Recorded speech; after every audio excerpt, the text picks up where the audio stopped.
I've been seeing videos of people trying to wrap their minds around and understand and report on what has recently happened in Idaho with the person that was hiding out in a brush fire and then attacking firefighters and first responders.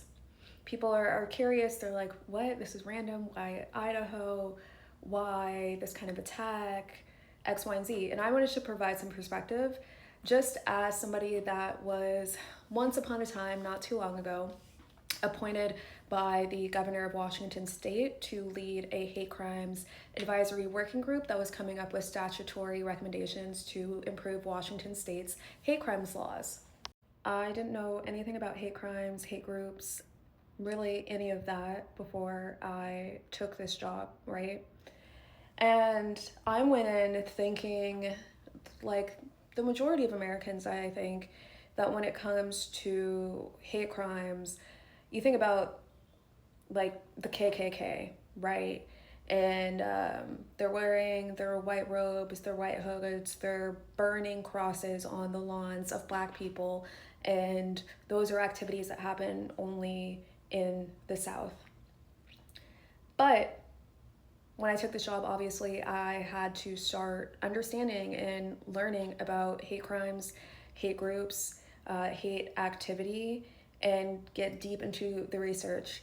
And the more that I researched, the more that I've learned, I fully began to understand and comprehend that the Pacific Northwest is actually the biggest consolidation of white Christian nationalist organizations and groups and individuals probably anywhere in the country.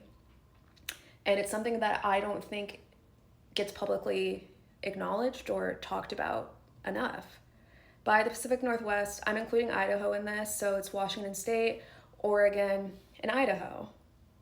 As a matter of fact, in the Washington State legislature for a number of years, there was a white Christian nationalist that was a member of the House. There are Atlantic articles about him. Look into Matt Shea. But I say all this to say is that we have this very set idea about what hateful people look like what hate groups look like, right?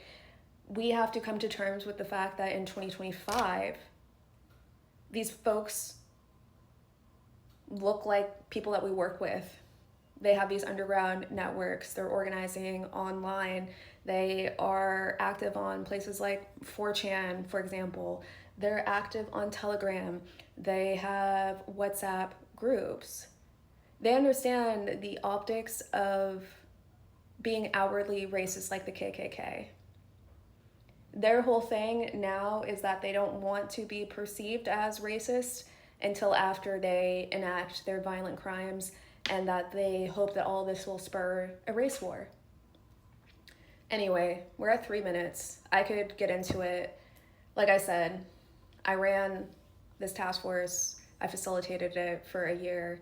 I learned a lot. I was working with elected officials, prosecutors, impacted communities, and the ADL, and then little old me, who was 28 at the time, was the one that was spearheading all of it. Oh, and law enforcement, they were there too.